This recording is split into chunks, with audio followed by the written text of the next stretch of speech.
At 4 o'clock in the morning, my daughter sent me a text message that destroyed everything. "Mom, I know you paid $220,000 for the wedding, but my fiancé does not want to see you at the ceremony."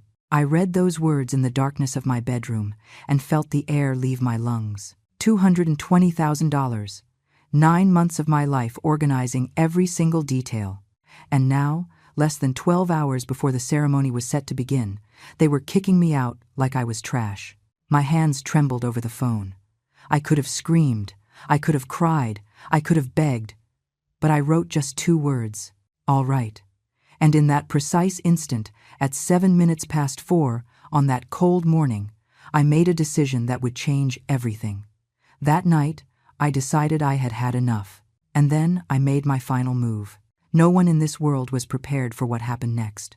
But you need to know me first. You need to understand who I really am, because that makes everything else make sense. My name is Eleanor. I am 71 years old, and I am not the weak, helpless little old lady my son-in-law Julian imagined I was. I am the woman who built a pharmaceutical empire from absolute nothing, with intelligence, vision, and a will that never bowed to anything or anyone. When I was 24, I worked as an assistant in a small drugstore downtown. I earned peanuts, but I had something no one else had, I observed. I saw how suppliers ripped off my boss, how prices went up for no reason, how people needed medication and could not afford it. I studied pharmaceutical chemistry at night school for 6 years while working during the day. Without anyone's help, my husband left me when Emily was 3 years old because, in his words, I was obsessed with studying instead of taking care of my home. He left me without a dime, with a toddler and an uncertain future. It was the best gift that miserable man could have given me. His departure set me free. I worked double shifts, triple shifts. I studied on city buses, in waiting rooms, in any free moment. Emily slept in the back room of the pharmacy while I did inventory until the early hours of the morning. We ate peanut butter sandwiches and instant noodles almost every day. We wore clothes from Goodwill. But never did we give up. When I finally graduated, I applied for a loan that no one wanted to give me. I knocked on 42 bank doors, 42 rejections. At door 43, an old branch manager looked me in the eyes and said, "You have fire in your gaze. I am going to give you a shot." With that loan, I opened my first pharmacy. Just one, small, in a forgotten neighborhood, but I had something the big chains like CVS or Walgreens did not have. I knew my people. I knew what they needed, when they needed it, how I could help them. I offered payment plans, free consultations, home delivery for the elderly. In 3 years, I opened the second one. In 7, I had 10. Today, 35 years later, my chain has 120 pharmacies across 5 states, its own laboratories, and a value exceeding $80 million. I built all of that alone, every decision, every risk, every sacrifice. And I did it for one single reason: Emily, my daughter, my only daughter, so that she would never have to suffer like I suffered, so that she would never have to beg for opportunities, so that she could study whatever she wanted, travel wherever she dreamed, be whoever she chose to be. Maybe that was my mistake. Maybe I protected her so much that she never learned to recognize predators when they approached with charming smiles. Julian appeared 2 years ago at a charity gala. Tall, handsome, dressed in a gray suit that probably cost more than a normal person's monthly salary. He introduced himself as a financial consultant specializing in high-yield investments. Emily was mesmerized. I saw something different in him from the beginning. I saw how he calculated every word, how he measured every gesture, how his eyes lit up when someone mentioned money or real estate.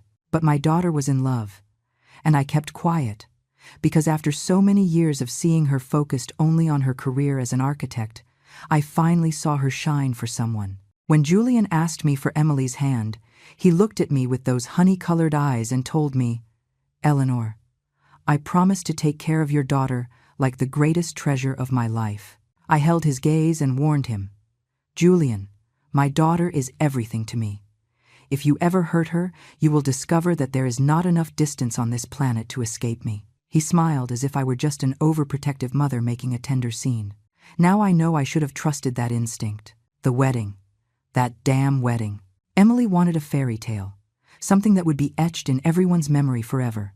And I, like the sentimental fool I was, decided to give her exactly that. $220,000. The most exclusive venue in the entire city, with those infinite gardens full of marble fountains and stone paths. A dress flown in specially from Milan, champagne-colored with hand-embroidered Swarovski crystals, which cost $32,000. 300 people on the guest list.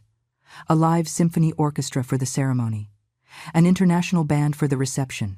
An 8-course gourmet dinner, designed by a chef who has cooked for presidents. The flowers. My God, the flowers. Imported roses, exotic orchids, arrangements that looked like living works of art. I hired the best floral designer in the country, the same one who decorated a famous actress's wedding last year. Each centerpiece cost $1,200. $1,200 per table. And there were 40 tables. For 9 months, that wedding consumed my life. Weekly meetings with event coordinators, menu tastings, wine selection, lighting tests, designing invitations on cotton paper with gold ink. Emily was so busy with a major architectural project that basically I coordinated everything, and Julian was always there, opining, suggesting, pushing toward more expensive options. Eleanor? He would tell me with that smooth voice. Emily deserves the best, and you have the power to give it to her. We only get married once in a lifetime. I nodded. I signed checks. I approved increasingly inflated budgets, because I wanted to see my daughter happy. Because after all the sacrifices, all the years of struggle, I could finally give her something I never had. A princess wedding. And now, at 4 a.m. on the day of that wedding, my daughter was telling me I was not welcome. My fiancé does not want to see you at the ceremony. Your presence makes him uncomfortable. Those words burned my throat.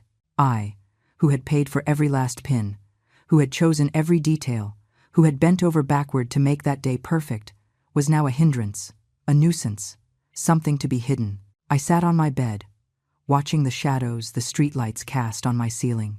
And then, like a lightning bolt, I remembered something. Something crucial I had discovered 3 months ago and which, in the chaos of organizing the wedding, had been filed away in the back of my mind. 3 months ago, while clearing out the basement of my old family home before selling it, I found a small safe hidden behind some pipes. It was rusted, forgotten, covered in decades of dust. It took me 2 hours to open it with the help of a locksmith. Inside were documents belonging to my father, old photos, and a manila envelope sealed with red wax that looked like it was from another era. I opened it with trembling hands. It was a will, my father's will, dated exactly 1 week before he died, and what I read there left me breathless. My father had left a secret will that no one knew about. Not even my mother mentioned it before she died. In that document, drafted in the shaky handwriting of a sick but lucid man, my father bequeathed me 60% of the shares of a pharmaceutical company called Valley Laboratories, a company he and his partner, a man named Arthur Sterling, had founded 40 years ago. When my father died, I was 23 and devastated by grief. Arthur came to the funeral, hugged me, told me everything would be fine, and then vanished. He never looked for me again. He never mentioned the company. He never spoke of shares or inheritances. I assumed my father had died bankrupt, that nothing was left except debts. But that will said otherwise. It said I was the owner of 60% of a company that, according to what I investigated that same night on my computer, was now worth approximately $120 million. $120 million. My hands shook so much I almost spilled my coffee on the keyboard. That meant my share, my legitimate inheritance, was worth $72 million. $72 million that had been hidden from me for almost 50 years. I dug deeper.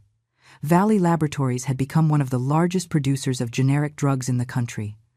Arthur Sterling was listed as CEO and, according to public records, the sole owner. He had completely erased my father's existence from the company's history. On the corporate website, in interviews, everywhere, Arthur presented himself as the solitary founder, the visionary who built everything from scratch. He had robbed me. For almost 50 years, that man stole my inheritance while I fought to survive, while I raised my daughter alone, while I worked myself to exhaustion to build something from nothing, and he lived like a king with the money that legally belonged to me. That early morning, after reading Emily's text, everything made sense in a horrible and perfect way. I got out of bed, turned on all the lights in my apartment, and took that safe out of the closet where I had kept it. I read the will again, this time looking for every detail, every clause, and then I saw something I had overlooked the first time. A handwritten note in the margin. In my father's cramped handwriting, Arthur has a copy of this document. I trust he will take care of my little girl. Arthur knew. From the beginning, he knew that inheritance belonged to me, and he chose to steal from me. He chose to leave me in poverty while he built an empire with my father's work and vision. I picked up my phone and dialed a number I had saved for years. Robert Vance, the best corporate lawyer I know, a 60-year-old man, relentless, with a reputation for never losing. He answered on the fourth ring, his voice raspy with sleep. "Eleanor, it is 4:30 in the morning. Someone better be dead or—" "Robert," I interrupted him, "I need you to come to my house right now. I have a case that is going to make history, and I need it to start today." There was silence. Then I heard movement, sheets rustling, footsteps. "Give me 30 minutes, he said, and hung up. While I waited for Robert, I did something else. I opened my laptop and started investigating Julian, really investigating. Not like the superficial search I had done when he started dating Emily, but a deep dive, the kind I do when evaluating business partners. I hired a private investigation service I use to run background checks on executives. I paid them triple to get me results in less than 6 hours. Robert arrived at 5:15. He entered my apartment with his leather briefcase, his gray hair messy, but his eyes completely awake and sharp. I poured him coffee and put the will on the table. "Read this," I told him. He did so in silence. I watched his eyes widen with every line. When he finished, he looked up at me. "Eleanor, this is it. This is huge. If this is legitimate, and it appears to be, you are entitled to a fortune. We can sue Arthur Sterling for fraud, concealment of assets, unjust enrichment. We can destroy him." "I do not want to destroy him yet," I said calmly. "First, I want information.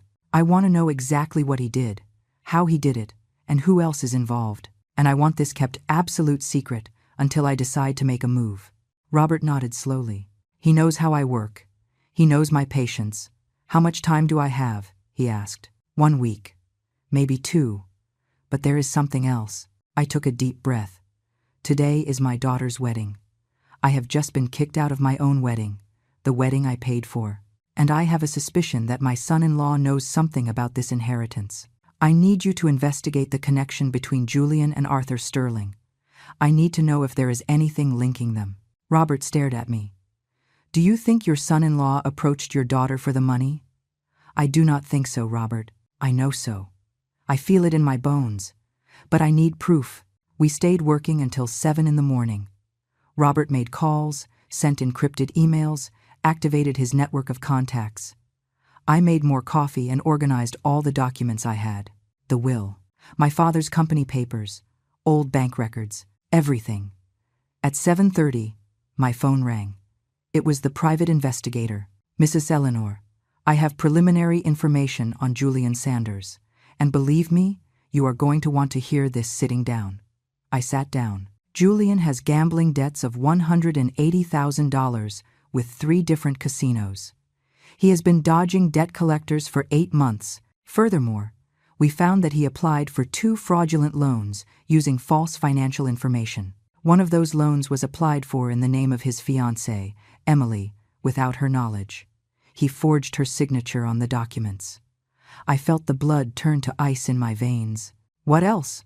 I asked with a tense voice. "There is a woman. Her name is Chloe.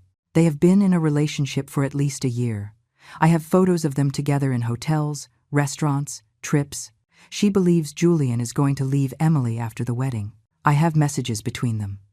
In one, dated 3 weeks ago, Julian writes to her, 'I just have to hold on a little longer, my love. After the wedding, I will have access to everything. The old woman is rich, and that fool Emily will sign whatever I put in front of her. In 6 months, we will be in the Bahamas, living like kings.' I closed my eyes. I breathed. part of me wanted to scream, break something, cry for my daughter, who was about to marry a monster. But the other part, the part that built an empire, the part that survived everything, that part turned cold as ice. "Send me everything," I said. "Every photo, every message, every document. And I want active surveillance today. I want to know every move Julian makes." "Understood." I hung up and looked at Robert. "I need a plan," I said. "A perfect plan. Because today I am not staying home crying. Today, I am going to that wedding. And I am going to make sure it is a day no one ever forgets." Robert smiled. It was a dangerous smile. "Then we better get to work." Robert and I worked like machines for the next few hours. By 9 in the morning, we already had the skeleton of a plan. By 10, that skeleton had muscle. By 11, it had sharp teeth. The wedding started at 6 in the evening. We had 7 hours to prepare the perfect strike. The first thing I did was call Arthur Sterling. I dialed the number for Valley Pharmaceuticals and asked to be transferred directly to him. The secretary tried to stop me, but I used my business voice, the one that does not accept no for an answer. "Tell him that Eleanor Vance needs to speak with him about the will of his founding partner, Robert Vance. Tell him I have legal documents that interest him. And tell him that if he does not return my call in 10 minutes, tomorrow first thing in the morning, he will be receiving a lawsuit for fraud and concealment of inheritance." 6 minutes later, my phone rang. "Eleanor." Arthur's voice sounded old, shaky, but also cautious. "It has been so many years. How are you, my dear?" "Do not call me my dear, Arthur. I found my father's will. The real will. The one you hid for almost 50 years. There was a long silence. I could hear his heavy breathing on the other end of the line. "Eleanor." "I can explain." "I do not want explanations," I interrupted him. "I want information. And I want it now. Do you know a man named Julian Sanders?" "Why do you ask about him?" His voice changed. Now he sounded nervous. "Answer the question, Arthur. Julian. Julian is my accountant's son." "Frank." "No, wait, Frank Sanders. He worked for me for years. Julian used to come to the company when he was a kid. I have known him since he was 12. My heart was beating so hard I could hear it in my ears. And what else? What relationship does Julian have with you now?" 2 years ago he came to see me. He needed money. He had problems with gambling debts. I lent him $50,000. He told me he would pay them back in 6 months. He never did. Then he came back a year ago and told me he had found the solution to all his problems. That he was going to marry the daughter of a wealthy woman. That soon he would have access to a fortune. He told you my name. Not directly, but he mentioned something about a pharmaceutical inheritance. He said his future mother-in-law did not know she was the owner of millions. And then I put the pieces together. Eleanor, I realized he was talking about you, about your father's inheritance that I had hidden. And what did you do, Arthur? Did you tell that parasite about my inheritance?" I told him about the shares. I told him that if he married Emily, eventually he would have access to that fortune when you were no longer around. I suggested ways to speed up the process, documents that Emily could sign, power of attorney, trusts. "Eleanor, please, let me explain." I hung up the phone. I could not listen anymore without wanting to smash something against the wall. Robert was looking at me with a somber expression. "We got him," he said simply. "Conspiracy to commit fraud. That imbecile just confessed everything." "You recorded the call, right?" I asked. Robert held up his phone. "Every word." I took a deep breath. Now I had the connection. Julian had not fallen in love with Emily. He had hunted her like a predator hunts its prey. And Arthur, the man who stole my inheritance, had given him the treasure map. At 12 noon, the private investigator sent the complete package. Photos of Julian with Chloe in unequivocally romantic situations. Screenshots of messages where they discussed their plans. Documents of the fraudulent loans. Records of the gambling debts. Everything meticulously organized, verified, ready to be presented as evidence. Robert reviewed every document with an expert eye. "This is enough to put him in jail," he said. "Financial fraud, document forgery, conspiracy. We are talking about 3 to 7 years in prison minimum." I do not want him to go to jail yet, I said. First, I want him to suffer. I want him to lose everything in front of everyone. And then, when he is completely destroyed, then he will go to jail. Robert nodded. He knows me well enough to know that when I plan something, I do it right. At 1 p.m, I hired an audiovisual production team. I paid them $10,000 to work with absolute haste. I sent them all the photos and screenshots. I asked them to create a professional video presentation. Clear, impossible to ignore. Something that could be projected on big screens. At 2 p.m, I called the event venue. "This is Eleanor Vance speaking," I told the coordinator. "I am the bride's mother and the one who paid for this entire event. I need you to install 2 additional screens in the main hall. Big screens. And I need access to the projection system. Mrs. Vance, that was not in the original plan. I will pay you $20,000 extra if you have it ready before 5 p.m, in cash. The screens will be ready at 4:30, ma'am." At 3 p.m, I received another text from Emily. "Mom, I am so sorry about this morning. Julian is very stressed with the wedding. Maybe you could come just to the reception, not to the ceremony. Please understand." I read the message 3 times. "My poor girl. So blind, so manipulated." I replied, "Do not worry, sweetheart. Everything is going to be fine. I love you more than anything in this world." It was true.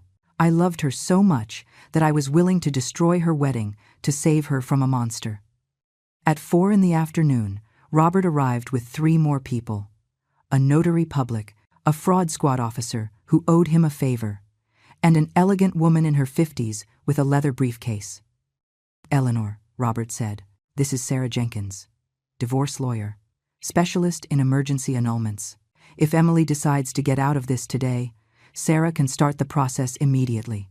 Sarah shook my hand firmly. "Mrs. Vance, it is an honor." Robert told me the situation.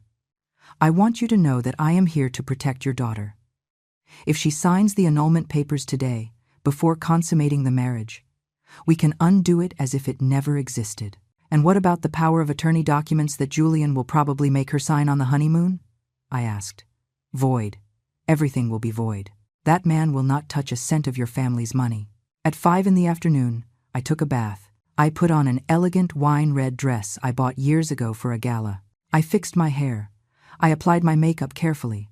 I put on my pearl earrings, the ones I bought with my first big profit in business. I looked in the mirror and saw the woman who had survived everything. The woman who had built an empire. The woman who was about to save her daughter from the worst mistake of her life. Robert was waiting for me in the living room with the whole team. "Ready?" he asked. "More than ready," I replied. "Let's give them a show they will never forget." We got into 3 cars. I was in my black Mercedes, Robert and his team in a BMW, the tech team in a van with all the audiovisual equipment. We headed to the event venue like a convoy of justice. On the way, I received a message from the private investigator. "Julian just arrived at the hall. He is nervous. He keeps checking his phone. Chloe sent him a message 10 minutes ago. You are practically a married man now, my love. When are we getting out of here?" he replied. "Soon, baby. Very soon." I smiled. Poor idiot. He had no idea what was coming for him. We arrived at the venue at 5:40. The gardens were spectacular. Flowers everywhere. Lights hanging from the trees. White chairs perfectly aligned. An altar decorated like something out of a dream. $220,000 looked exactly like $220,000. Guests were starting to arrive. Elegant dresses, expensive suits, important people, friends of Emily, Julian's family. Everyone smiling, all oblivious to the bomb that was about to explode. I walked in through the main door with my head held high. The event coordinator almost fainted when she saw me enter. She ran towards me with wide eyes, waving her hands as if she wanted to physically stop me. "Mrs. Vance, I thought you were not coming. Miss Emily told me that." "I changed my mind," I said with an icy smile. "After all, I paid for every detail of this wedding. It would be a shame to miss it, don't you think?" The woman swallowed hard and nodded nervously. She knew who signed the checks. "The screens I requested. Are they ready?" "Yes, ma'am. 2 additional screens in the reception hall. just as you asked. And we have full access to the projection system. Perfect. My tech team needs access in 15 minutes. Tell them to cooperate completely. I walked through the gardens as if I owned the place. Because, essentially, I did. Every flower, every light, every chair, everything was paid for with my money. The guests who recognized me greeted me with surprise. Some seemed confused to see me there. Julian had probably been spreading rumors that I was sick, or traveling, or whatever lie justified my absence. I saw Julian's parents near the altar, Frank and his wife, a thin woman with too much makeup and a fake smile. Frank worked for Arthur for years. Surely he knew everything about my stolen inheritance. Surely he had helped his son plan this elaborate scam. They saw me, and the woman's smile froze. Frank visibly paled. I held his gaze. I did not look away. I saw the fear settle on their faces. They knew something was wrong. They could feel it. Robert approached my side, discreet but present. "The tech team is loading the files into the projection system," he murmured. "We have total control. When you give the signal, the screens will show everything." And the fraud officer? Waiting outside with complete documentation. The moment Julian sees what we are going to show, he will probably try to flee. He will not make it to the door. At 6 o'clock sharp, the ceremony began. Violin music filled the air. The guests took their seats. I stood at the back, deliberately visible. I wanted Julian to see me. I wanted him to know I was here. And then I saw him. Julian appeared walking toward the altar with his best man. He was wearing an impeccable black tuxedo that I probably paid for too. His hair perfectly styled. His toothpaste commercial smile. He looked like the perfect groom. Like the ideal son-in-law. Like the man every mother would wish for her daughter. Liar, con artist, predator. When he reached the altar and turned to wait for the bride, his eyes scanned the audience. And he found me. He saw me standing at the back, in my wine-red dress, staring at him. His smile wavered. Just for a second. But I saw it. I saw the panic cross his eyes. I saw him swallow hard. I saw him try to regain his composure. I smiled at him. A small, calm, absolutely terrifying smile. The music changed. The wedding march began. Everyone stood up. And then I saw her. My Emily. My beautiful daughter. Walking down the aisle in a champagne-colored dress that sparkled with every step. Her hair up in an elaborate style. Her face radiant with happiness. She looked like a princess. She looked like everything I had dreamed for her. And she was about to marry a monster who only wanted to steal everything from her. For a moment, just a moment, I hesitated. Did I have the right to destroy this moment? Did I have the right to ruin what should be the happiest day of her life? But then I remembered the messages between Julian and Chloe. I remembered the fraudulent loans. I remembered his plan to make her sign powers of attorney on the honeymoon. I remembered that this man did not love her. He never loved her. He only loved the money he could get through her. Emily passed by me without seeing me. She was completely focused on Julian, with that look of pure love that only people who still believe in fairy tales have. She reached the altar and handed her bouquet of white roses to her maid of honor. Julian took her hands. The officiant began to speak. "We are gathered here today to celebrate the union of Emily and Julian." I moved silently to one side of the garden where I had a better view. Robert followed me. I took out my phone and sent a message to the tech team. "Wait for my signal. When I say, 'Now, activate the screens.'" The ceremony continued. Traditional vows. Pretty words about eternal love and commitment. Julian recited them with a soft, emotional voice that he had probably practiced in front of the mirror. Emily was crying with happiness. Some female guests were crying too. It was the perfect scene of a perfect romance. Everything was a lie. The officiant reached the crucial part. "If anyone present knows of any reason why these two should not be joined in holy matrimony, speak now or forever. Hold your peace." Silence fell over the garden. This was the moment. The traditional moment where no one ever says anything. The moment that exists only as a formality. I took a step forward. "I have a reason," I said with a clear, strong voice. 200 heads turned toward me. Emily saw me for the first time. Her face went from confusion to joy. "Mom? You came?" "I thought that." "Yes, my love, I came because I love you too much to let you make the biggest mistake of your life. Julian let go of Emily's hands. His face lost all color. Eleanor, this is inappropriate. This is not the time or place to. To what, Julian? To tell the truth? To show my daughter who you really are? The officiant looked completely lost. The guests murmured. Emily looked at me with a mixture of confusion and pain. Mom, what are you doing? Please, do not ruin this. I am not ruining anything, my love. I am saving you. I turned to Robert. Now. Robert sent the message. Immediately, the giant screens surrounding the garden lit up, and the presentation began. First image. Julian kissing a brunette woman on a hotel terrace. The date in the corner. 3 weeks ago. Emily gasped. The murmurs turned into exclamations. That is a lie. Those photos are photoshopped, shouted Julian. Second image. Julian and the same woman in a hotel bed, clearly in an intimate situation. Date. 2 months ago. Eleanor, stop this immediately. Julian's father stood up. Sit down, Frank, I said coldly. You knew exactly what kind of son you raised.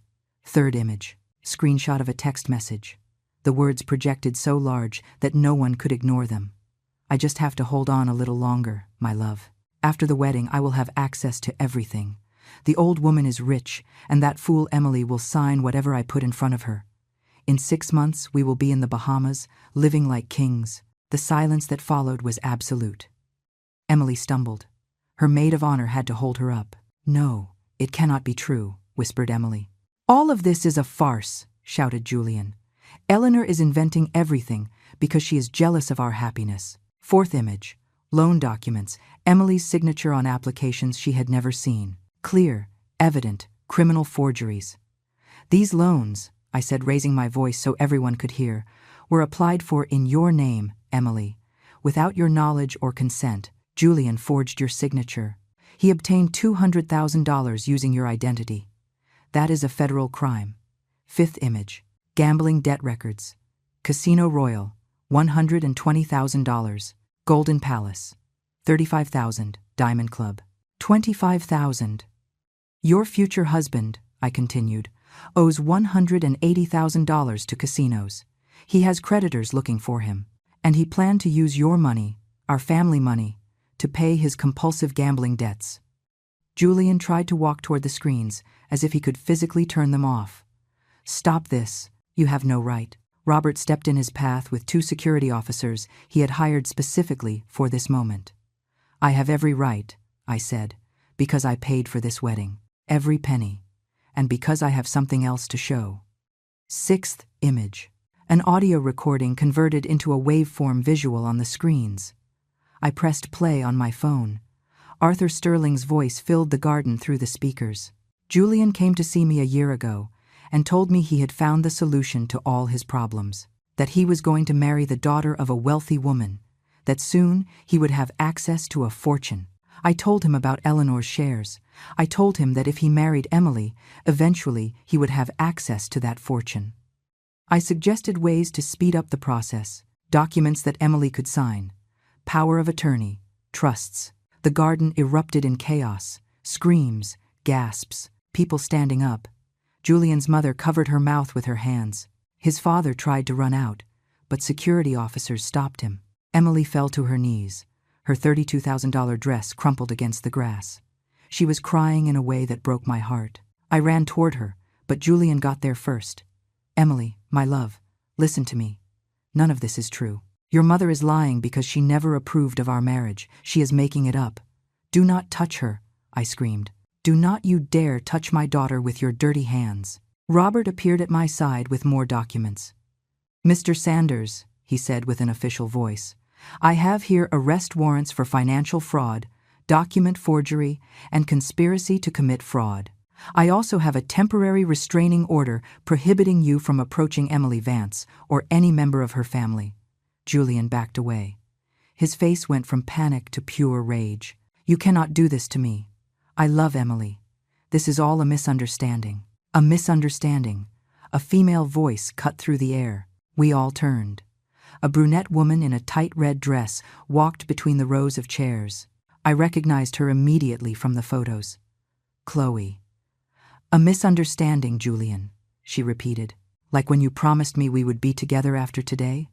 Like when you told me this wedding was just a formality to get the money?" Emily looked up, mascara running down her cheeks. Who are you?" "I am Chloe, this man's real girlfriend. We have been together for 2 years. He promised me he would marry you only to access your family's money and that afterwards he would divorce you and we would go away together." Chloe looked at Julian with contempt. "But I realized something today. If he is lying to you, he is also lying to me. This man loves no one but money." Julian tried to speak, but the words would not come out. He looked like what he was, a con man caught in his own lies. Julian's parents tried to sneak through the crowd. Robert made a signal, and the officers stopped them too. "Frank Sanders," said Robert loudly. "As accountant for Valley Laboratories for 15 years, you knew about Eleanor Vance's hidden inheritance. You helped Arthur Sterling hide those assets, and you trained your son to execute this fraud. There are charges waiting for you too." Julian's mother began to sob dramatically. "We did not know anything. My husband is innocent. My son is innocent." "Your son," I said with an icy voice, "planned to steal everything from my daughter. He planned to make her sign legal documents that would give him total control over her finances. And you knew it. The messages we intercepted show that you advised him on how to manipulate Emily emotionally." I approached Emily, who was still kneeling on the grass, trembling. I knelt beside her, not caring that my dress got dirty. "My love," I whispered, "I know it hurts. I know your heart is broken. But I swear I did this to save you. That man never loved you. He only saw you as a means to get money." Emily hugged me and cried against my shoulder. She cried like I had not seen her cry since she was a little girl. I stroked her hair and let her let out all the pain. Around us, the guests were in total shock. Some people were taking photos with their phones. Others simply stared open-mouthed. Emily's close friends approached, forming a protective circle around us. Sarah Jenkins, the divorce lawyer, appeared with her briefcase. "Emily," she said with a gentle but firm voice, "the ceremony was not completed. There is no legal marriage. But if Julian got you to sign any document before today, I need you to tell me now." Emily raised her head, eyes red and swollen. A week ago, he made me sign something. He said it was for the honeymoon, so he could make reservations in my name. I did not read the whole thing. I just signed where he told me." Sarah and Robert exchanged worried looks. "Do you remember what kind of document it was?" asked Sarah. "There were many pages, fine print." Julian told me not to worry, that it was just travel routine. "Power of attorney," murmured Robert. "Probably gave him access to bank accounts, properties, financial decisions." "We can annul it," said Sarah quickly. "With the evidence of fraud we have, any document signed under false pretenses is legally void. Julian will not touch a penny." In that moment, Julian tried to run. He turned and sprinted toward the garden exit. He did not get far. The financial fraud officer Robert had brought intercepted him. In seconds, Julian was handcuffed. "Let me go.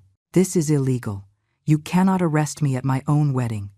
"It is not your wedding," I said, standing up. "It is the wedding I paid for. And technically, there is no wedding. There is no marriage. There is nothing except a criminal being arrested for his crimes." I walked toward Julian. I planted myself in front of him. This 71-year-old woman looking at this 38-year-old predator who thought he could destroy my family. "You thought I was a stupid old woman with money," I said in a low voice, but loud enough for everyone to hear. "You thought you could manipulate my daughter, steal our fortune, and disappear into the sunset with your mistress. But you made a fundamental mistake, Julian. You underestimated the woman who built an empire from scratch, the woman who survived worse things than you, the woman who will protect her daughter at any cost." I stepped closer until our faces were inches apart. "You are going to prison. 3 to 7 years for financial fraud. Your parents will also face charges. Arthur Sterling is going to lose everything for hiding my inheritance. And I am going to personally ensure that every day you spend locked up, you remember that it was your own greed that destroyed you." Julian spit at me, literally spit in my face. The officers slammed him against the ground immediately. Screams filled the garden. Emily screamed. but I simply wiped my face with a handkerchief Robert offered me. That, I said calmly, is assault on a witness. Add another 6 months to his sentence. The officers dragged Julian away while he shouted obscenities. His parents were escorted behind him, the mother still sobbing, the father in absolute silence. Chloe watched them with crossed arms, an expression of satisfaction on her face. I approached her. "Thank you for coming," I told her. She looked at me surprised. "You knew I would come." "I had hoped. The investigator I hired has been following you. He knew you were near the venue. He knew you could not resist coming to see if Julian really got married." Chloe smiled bitterly. "I came to ruin the wedding, but I see you already had it all planned." "You were the icing on the cake," I admitted. "Your testimony can be useful in the trial. If you cooperate with the authorities, you will probably avoid charges as an accomplice." She nodded slowly. "I will cooperate. That bastard used me just as much as he used your daughter." The garden had turned into a scene of controlled chaos. Half the guests had left, scandalized or simply uncomfortable with the drama. The other half stayed, some out of genuine concern for Emily, others because they had never witnessed anything like this and did not want to miss a second. Waiters were still standing by the tables in the reception hall, not knowing what to do with the 8-course dinner no one was going to eat. Emily was still sitting on the grass, surrounded by her closest friends. One of them, Megan, looked at me with a mix of respect and fear. "Mrs. Vance," she said quietly, "we all thought you were being overprotective with Emily. We all believed Julian was perfect. I am so sorry. We should have seen the signs." "Do not apologize," I replied. "Predators like Julian are experts at hiding who they really are. They fool everyone. That is why they are so dangerous." I knelt beside Emily again. Her face was destroyed, but there was something different in her eyes now. It was no longer just pain. It was also understanding. She was starting to process the truth. "Mom," she whispered, "when did you know? When did you know Julian was this?" "I had suspicions from the beginning," I admitted. "Something about him never seemed genuine to me. But suspicions are not proof. So I investigated. And when I found your grandfather's will 3 months ago, everything started to fit together. I discovered there was a huge inheritance hidden from me. And I discovered Julian knew about it, that his whole plan was to marry you to access that money." Emily closed her eyes. "I felt so loved," she whispered. "Every word he said to me, every romantic gesture, every promise, it was all a lie. Not everything in your life is a lie, my love. My love for you is real. Your friend's love is real. And now you are free from a man who would have destroyed you." Robert approached discreetly. "Eleanor, Arthur Sterling just arrived. He is outside, asking to speak with you. He says he wants to settle all this in private." I smiled humorlessly. Of course he wants to settle it in private. After 50 years of stealing from me, now he wants to negotiate. Tell him to come in, but let it be here, in front of everyone. No more secrets. No more hidden lies. Minutes later, Arthur Sterling entered the garden. He was a man of almost 80, with completely white hair and an elegant wooden cane. He looked rich, successful, respectable, all built on the money he stole from me.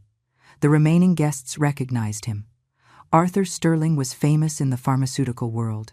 A tycoon, a philanthropist, a man who supposedly built his empire with hard work and vision. Lies. All lies, Eleanor said with a trembling voice. "Please, let's talk in private. We do not need to do this in front of witnesses, complete. Of course we need witnesses, Arthur. Because you have operated in the shadows for 50 years. It is time for the truth to come to light." I took a copy of my father's will out of my bag. I held it up so everyone could see it. "This document," I said loud and clear, "is the will of my father, Robert Vance, co-founder of Valley Laboratories. In it, my father leaves me 60% of the company's shares. 60%. That makes me the majority shareholder. That means the company is legally mine." Murmurs of shock ran through the garden. Some of the guests worked in the pharmaceutical industry. They knew exactly what that meant.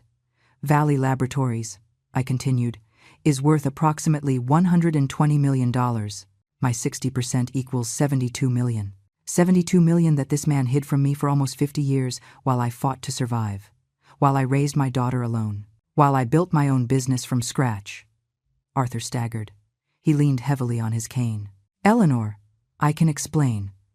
Your father and I had a verbal agreement. He wanted me to run the company. I thought that. You thought what? That you could ignore a legal will because it suited you? That you could steal from your partner's daughter and call it a verbal agreement? I built that company. I made it grow. Your father was sick. He could not work. My father entrusted you with his legacy. He entrusted you to take care of his daughter. And you betrayed me in the worst possible way. Robert took a step forward with more documents. Mr. Sterling, we have evidence that you deliberately hid this will. We have the recording of your phone confession admitting you knew about Mrs. Vance's inheritance. And we have evidence that you conspired with Julian Sanders to defraud Emily Vance. That is enough for criminal charges, in addition to the civil lawsuit. Arthur's face turned gray. For a moment I thought he would have a heart attack right there. What? What do you want? Eleanor? Money? I will give you money. I will give you whatever you ask. Just do not make this public. My reputation, my company, my family. Your family. My voice turned to pure ice. Are you worried about your family now? Where was that concern when I was a single mother fighting to feed my daughter? Where was it when I worked 18 hours a day just to survive? Where was it when my daughter wore second-hand clothes because I could not afford to buy her new ones? Tears were running down my cheeks now. Years of pain, of struggle, of sacrifice, all coming to the surface. You stole my future. You stole the security my father wanted to give me. You stole 50 years of life without financial worries. And now you come here worried about your reputation. Emily stood up slowly. She walked toward me and took my hand. Mom, she said softly, what are you going to do? I looked at her. My beautiful daughter. The reason I fought so hard. The reason I survived everything. I am going to do the right thing, I said. I turned to Arthur. You have two options. Option 1. Transfer immediately the 60% of the shares that legally belong to me, plus 50 years of accumulated dividends with interest. We calculate that adds up to approximately $95 million. You will also resign as CEO and never have anything to do with the company again. Arthur opened his mouth to protest, but I continued. Option 2. I sue you for fraud, concealment of assets, unjust enrichment, and conspiracy. The trial will be public. The media will cover every detail. Your name will be destroyed. Your family will be ruined. And you will still lose the company, but without any favorable agreement. You will end up in jail at 80 years old. The silence that followed was absolute. All eyes were on Arthur. The great Arthur Sterling, the respected pharmaceutical tycoon, reduced to a trembling old man trapped in his own lies. You have 24 hours to decide, I added. Robert has all the documents ready. Sign tomorrow at 6 in the evening, or see us in court. Arthur looked at me with eyes full of tears. He was no longer the powerful businessman. He was just a scared old man who knew he had lost. I will sign, he whispered. I will sign tomorrow. Smart decision. Arthur turned to leave, but I approached him one last time. One more thing, I said quietly, just so he could hear. My father considered you his best friend. He trusted you with everything, and you betrayed him. I hope every penny you spend of the money you have left reminds you of the friendship you destroyed and the family you ruined. Arthur left the garden like a defeated man. His shoulders slumped, his walk unsteady, the image of destroyed power. I turned to the remaining guests. About 50 people were still there, witnesses to everything. I know this was not the event you expected, I said. I know you came to celebrate a wedding and instead witnessed this. But I regret nothing. I protected my daughter from the worst mistake of her life, and I recovered what legally belonged to me. If that makes you see me as a villain, I accept it. One of the guests, an older woman with silver hair, began to clap, then another, and another. Soon, almost everyone remaining was clapping. You did the right thing, someone shouted. That man deserved to be exposed, said another voice. Emily hugged me tightly. Thank you, Mom, she whispered against my shoulder. Thank you for saving me. The event coordinator approached timidly, with an expression of absolute confusion on her face. "Mrs. Vance, what do we do with everything?" She made a sweeping gesture toward the reception hall, where the tables were perfectly decorated, the food prepared, the orchestra waiting, the dinner, the music, the flowers. I looked around. $220,000 in decorations, food, and entertainment that no one was going to enjoy. For a moment, I felt the weight of the wasted money. But then I had a better idea. "How many people are left here?" I asked. The coordinator counted quickly. "Approximately 60, ma'am." "Perfect. Tell them everyone is invited to stay. Eat, drink, enjoy the music. I will not let all this beauty go to waste. And call a women's shelter in the city, the one on Main Street. Tell them to send buses. Invite all the residents and the staff to come here tonight. Let them enjoy a dinner they will never forget." The coordinator blinked in surprise. "Are you sure, ma'am?" "Completely sure. Tonight was supposed to be a celebration. So let's celebrate. Let's celebrate truth, justice, and women saving themselves from the wrong men." Emily looked at me with fresh tears in her eyes, but this time they were different. They were tears of gratitude, of relief, of love. "Mom, you are incredible," she whispered. An hour later, the hall had transformed. The 60 people who stayed occupied some tables, talking in low voices about what they had just witnessed. And then the buses from the shelter arrived. 32 women of all ages, some with small children, entered the hall with expressions of absolute awe. A young woman, no older than 25, with a baby in her arms, approached me with tears rolling down her cheeks. "Ma'am, I do not know who you are, but this is like a dream. 3 months ago, I escaped my husband who beat me. I live in the shelter with my son. We haven't eaten anything this nice in years." I hugged her carefully, trying not to squash the baby. "Enjoy every bite, dear. And remember, you are stronger than you think. If I could survive and thrive, you can too." Emily joined me, still in her wedding dress, and began talking to the women from the shelter. She told them her story, what had just happened, how her mother had saved her from a disastrous marriage. The women listened, fascinated, some nodding with understanding, recognizing patterns of manipulation and abuse they themselves had lived. The orchestra began to play, not wedding music, but something upbeat, festive, liberating. Some of the women from the shelter began to dance with their children. The original guests mingled with them, sharing stories, offering words of encouragement. Robert sat next to me at one of the main tables. "You turned a disaster into something beautiful," he said with a genuine smile. "That requires a special kind of strength. I learned a long time ago that we can choose how we react to tragedies," I replied. "I could cry over the lost money and the ruined wedding, or I could do something meaningful with all this." "And tomorrow?" he asked. "When Arthur comes to sign the documents?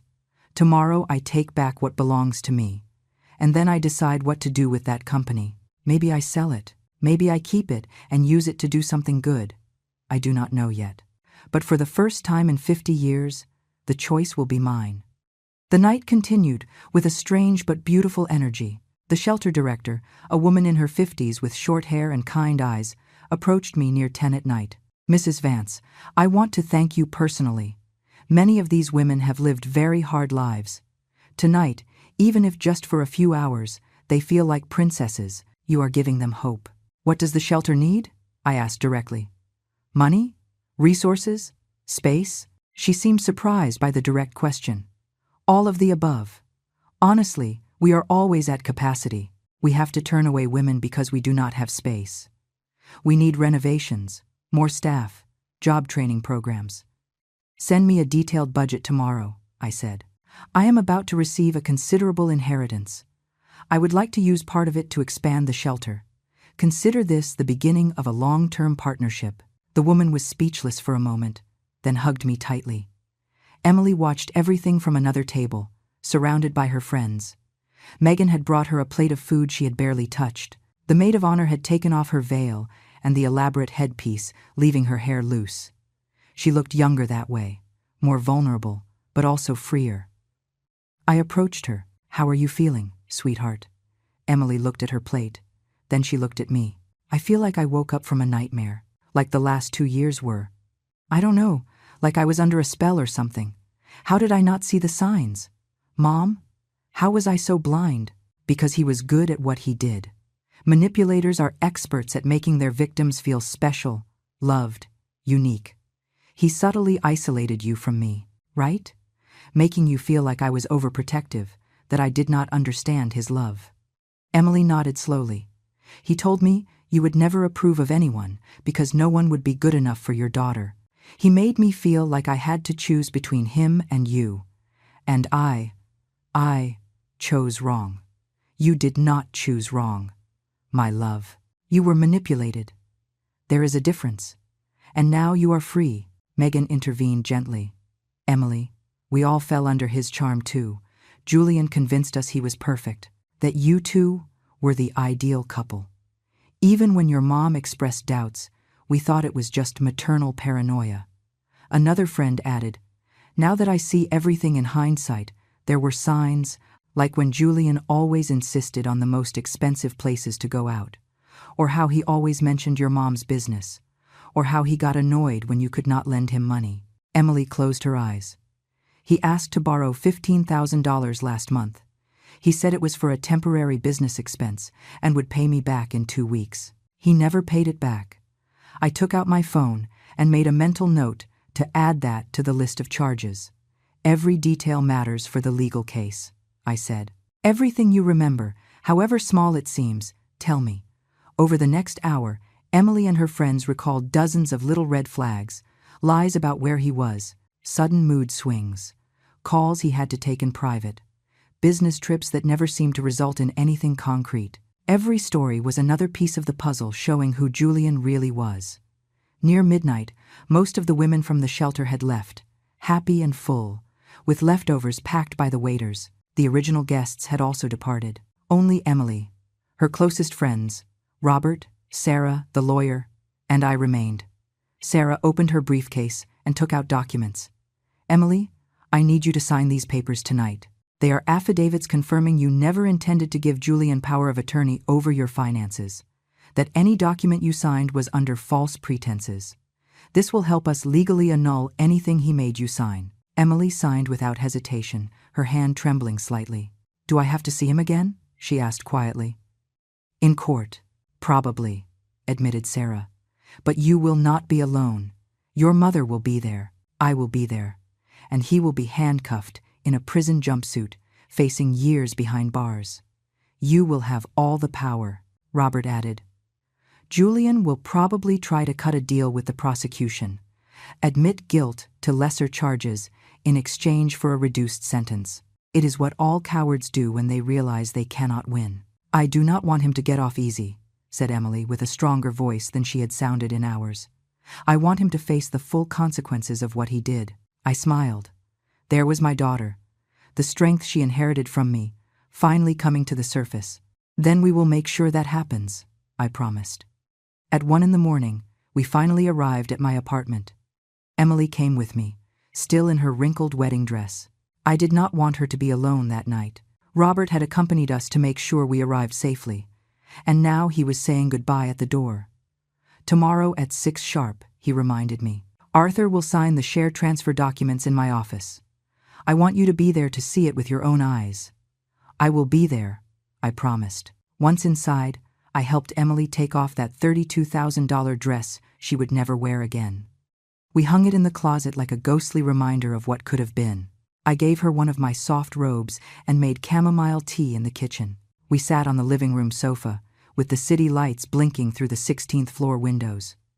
Emily held her cup with both hands, looking at the steaming liquid as if it held answers. Mom, she said finally, how do you do it? How did you survive everything you went through and still stay so strong? I took a sip of my own tea before answering. I was not always strong, my love.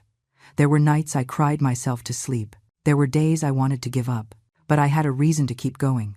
You. Every time I thought about quitting, I looked at you sleeping in your little bed and found strength I did not know I had. Emily rested her head on my shoulder like when she was a child. I am sorry for pushing you away these last few months. Julian told me you were being controlling, that I needed to set boundaries. Now I see he just wanted to isolate me from the only person who really protected me. Manipulators always isolate their victims, I explained. It is part of their strategy. They make you feel the world is against you, that only he understands you, that your family is the problem. It is a classic pattern. How long did you investigate before acting? 3 months, since I found your grandfather's will. At first I was only investigating Arthur and the company, but something told me to look deeper into Julian too. And when I found the connection between them, I knew I had to act fast. I could not let you marry that man knowing what I knew. Emily sat up straight, looking at me with eyes full of mixed admiration and pain. It must have been horrible for you, knowing the truth, watching me plan the wedding all excited, listening to me talk about Julian as if he were the love of my life. It was one of the hardest things I have ever done, I admitted. Every day, I wanted to scream the truth at you, but I needed solid proof. I needed evidence you could not deny. Because if I told you without proof, Julian would have convinced you I was lying, and he would have taken you away from me forever. You were right. I probably would have defended him. I probably would have told you horrible things. Emily started crying again. I am so stupid. You are not stupid. You are human. You are a young woman who wanted love and family. There is nothing stupid about that. Stupid would have been staying with him after discovering the truth. We sat in silence for a moment, drinking our tea. Then Emily asked something she had clearly been thinking. Grandpa's inheritance. $72 million. It is. It is an impossible amount to imagine. I know. What are you going to do with all that money? I looked out the window, thinking about the question. First, I am going to make sure you are financially protected. I am going to set up a trust in your name that Julian or any other manipulator can never touch. Second, I am going to expand the women's shelter. I saw those women's faces tonight, Emily.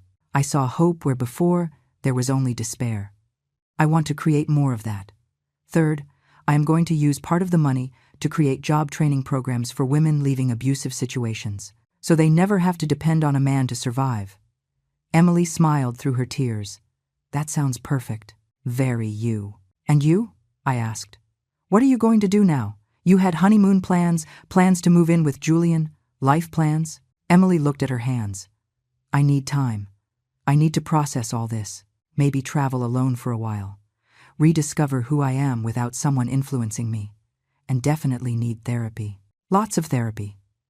I already hired the best trauma therapist in the city, I said. Sarah recommended her, specialized in emotional abuse survivors. You have an appointment the day after tomorrow if you want it. Emily hugged me tightly. You are always 3 steps ahead, aren't you? Comes with years of practice. We stayed up until 3 in the morning, talking about everything. About good memories from her childhood she had forgotten, about how I built my business from scratch, about her architecture dreams she had put on pause for Julian, about future plans, hopes, possibilities. Finally, Emily fell asleep on the sofa, exhausted emotionally and physically. I covered her with a soft blanket and watched her for a moment. My girl, my reason for being. Safe now. Protected. I went to my room, but I could not sleep. My mind was still processing everything that had happened. In less than 24 hours, I had destroyed a wedding, exposed a con artist, recovered a stolen inheritance, and saved my daughter from disaster. It was exhausting even to think about it. At 5 in the morning, I gave up on sleep and made coffee. I sat at my desk and started reviewing the documents Robert had emailed me, the share transfer papers, the accumulated dividend calculations, the terms of Arthur's resignation as CEO. Everything was there, meticulously prepared. In a few hours, 50 years of injustice would be corrected. At 8 in the morning, Emily woke up. We had breakfast together in comfortable silence. Toast, scrambled eggs, orange juice, simple things, normal things. After yesterday's chaos, normal felt like a luxury. Are you going to the signing? I asked her. Emily thought about it for a moment, then nodded. I want to be there. I want to see the man who conspired to rob me. I want to look him in the eye and let him know I am not afraid of him. That is my girl. At 5:30 in the afternoon, we arrived at Robert's office. It was a sleek corporate building downtown, all glass and steel. The conference room on the 20th floor had panoramic views of the whole city. Arthur was already there, sitting in a chair with his lawyer beside him. He looked as if he had aged 10 years in a single day. Robert was at the head of the table with piles of documents perfectly organized. A notary public waited in the corner. Everything was official, legal, irreversible. "Mrs. Vance," said Arthur's lawyer in a condescending tone, "my client is willing to transfer the shares as agreed, but requests that this be kept private, that there be no public statements, no additional lawsuits." "No, no," I interrupted him. "Those were not the terms. The terms were simple: total transfer of shares and accumulated dividends, or public trial. There is no negotiation." Arthur finally spoke, his voice broken. "Eleanor, please, think of my family. My grandson is about to graduate from college. My daughter is getting married next year. If this becomes public, it will destroy their lives too." I sat across from him, looking him directly in the eyes. "Arthur, when my father died and you left me destitute, did you think of my family? Did you think of the little girl who would have to grow up without a father and without the future he wanted to give her? Did you think of that when you were building your empire with stolen money?" Arthur lowered his gaze. "I am sorry," he whispered. "I really am sorry. Your apology arrives 50 years too late." I pointed to the documents. "Sige. Now." Arthur took the pen with a trembling hand. Page after page, he signed his name. Each signature was an acknowledgement of his guilt. Each initial was an admission of 50 years of fraud. The notary certified every document meticulously. Arthur's lawyer reviewed everything with a somber expression, knowing his client had completely lost. When he signed the last document, Robert gathered all the papers and placed them in a leather folder. "Effective immediately," said Robert. "As of this moment, Eleanor Vance is the owner of 60% of Valley Laboratories. The $95 million in shares and accumulated dividends will be transferred to her account within the next 72 hours. You, Mr. Sterling, resign as CEO and will have no involvement in company decisions from now on." Arthur stood up slowly, leaning on his cane. He looked at me one last time. "I hope the money makes you happy, Eleanor. It is not about happiness, Arthur. It is about justice. It is about recovering what my father wanted me to have. It is about making sure men like you, and like Julian, do not win." Arthur left the office without another word, his lawyer following hurriedly. The door closed behind them, and for a moment no one spoke. Then Emily broke the silence. "It is over," she said, with a voice full of awe. "It is really over." "This part, yes," I said. "But now something new begins." Robert smiled and raised a glass of champagne he had prepared for this moment. "To justice," he toasted. "And to women who never give up." We toasted. The champagne tasted like victory, like years of struggle finally rewarded, like a future that for the first time in decades looked bright and unlimited. In the following weeks, everything unfolded exactly as I had planned. Julian was formally charged with financial fraud, document forgery, and conspiracy. His lawyer tried to negotiate, but the prosecutor, armed with all the evidence I had compiled, rejected any favorable deal. The trial was quick. Chloe testified against him, destroying any chance of him presenting himself as an innocent victim. Julian's parents also faced charges as accomplices. Frank lost his CPA license. The mother was socially ruined. Julian was sentenced to 6 years in prison. When the verdict was read, I watched him from my seat in the courtroom. Our eyes met for a second. I saw pure hatred in his gaze, but I also saw something else: defeat. He knew I had won completely. Emily was at the trial every day, sitting beside me, stronger every day, seeing Julian handcuffed, seeing his mask fall completely, seeing the monster exposed to the world that helped her heal. After the verdict, we left the courthouse together. Reporters wanted interviews, photos, statements. Emily spoke to them with a firm and clear voice. This man manipulated me, lied to me, and planned to steal everything from me. But my mother saved me. And now I want to use my voice to help other women recognize signs of abuse and manipulation before it is too late. I felt so proud in that moment, I thought my heart would explode. With Valley Laboratories, I made a decision that surprised many. I did not sell the company. Instead, I appointed a new CEO, a brilliant 40-year-old woman with experience in ethical pharmaceuticals. Together, we transformed the company. We lowered prices on essential medications. We created access programs for low-income communities. We established research funds for neglected diseases that Big Pharma ignores because they are not profitable. I turned my father's tarnished legacy into something that would make him proud. The women's shelter received a $10 million donation. With that money, they bought a bigger building, hired additional staff, created job training programs in technology, accounting, and trades. The women passing through the shelter now had real paths to financial independence. They no longer had to choose between staying with an abuser or living on the street. Emily took 6 months to travel alone. She went to Europe, Asia, South America. She sent photos from every city, every beach, every mountain. In every image, she looked more radiant, freer, more herself. When she returned, she had changed. She was no longer the naive young woman who fell in love with a con artist. She was a strong, conscious woman, ready to build her own life on her own terms.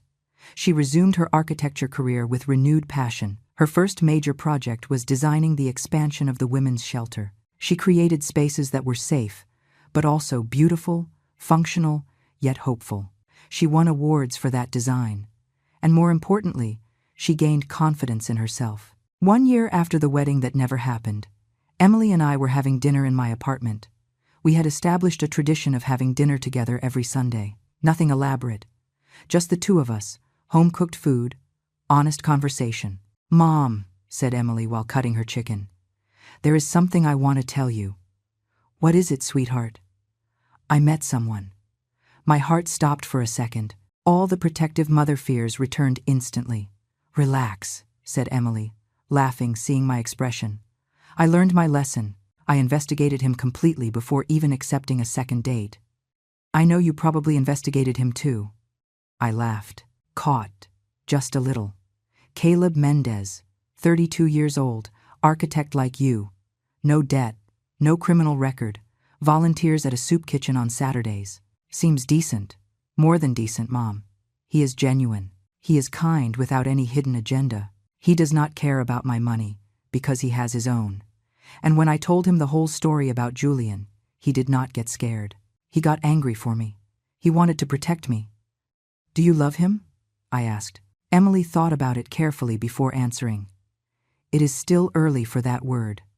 But I like him. And what is more important? I like who I am when I am with him. I feel free to be myself. I am not trying to please him or become what he wants. Just me." "That," I said, "is exactly how real love should feel." 2 years after that early morning, when I received that devastating message, my life was unrecognizable in the best possible way. My pharmaceutical company continued to thrive. The women's shelter had helped more than 300 women escape abusive situations and start new lives. Emily was engaged to Caleb, and this time I was genuinely happy for her. Julian was still in prison, where he belonged. Arthur had died 6 months after signing the documents. A heart attack.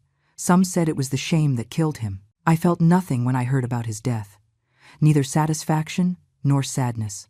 Just indifference. He no longer had power over me. One afternoon, I was in my office reviewing proposals for a new medical scholarship program for low-income students, when my phone rang. It was an unknown number. Normally I do not answer those calls, but something made me pick up. Mrs. Vance, a young, nervous voice. "Yes, who is this? My name is Chloe. I do not know if you remember me. I was Julian's other woman." I stayed silent for a moment, surprised. "I remember you. What do you need?" I just wanted to thank you for exposing Julian, for showing me who he really was. After the trial, I realized he was using me too. He promised me a future he never intended to fulfill. And now I am in therapy, working on myself, understanding why I fell for his lies. I saw on the news everything you are doing for women victims of abuse, and I just wanted to tell you, thank you. You saved your daughter. But in a way, you also saved me. I felt unexpected tears in my eyes. Chloe, we all deserve second chances. We all deserve to learn from our mistakes and grow. I am glad you are finding your way. Me too, Mrs. Vance. Me too. When I hung up the phone, I stood looking out my office window. The city stretched out before me, full of lives, stories, women fighting their own battles. And I was using my recovered fortune, my second chance, to help them win. At 73, I finally understood something fundamental. Revenge is not about destroying those who hurt you. It is about building something so beautiful and meaningful with your life that their betrayal becomes nothing more than a footnote in your story. Julian wanted to steal from me. Arthur stole from me for 50 years, but in the end, neither of them could steal what really mattered. My strength, my dignity, my capacity to love and protect my daughter, and my will to make the world a better place. That early morning, when I read that cruel message, I could have given up. I could have accepted the humiliation. I could have cried in silence and let the evil men win. But I didn't, because I am Eleanor Vance, and women like me do not give up. We fight, we win, and then we use our victory to help others do the same.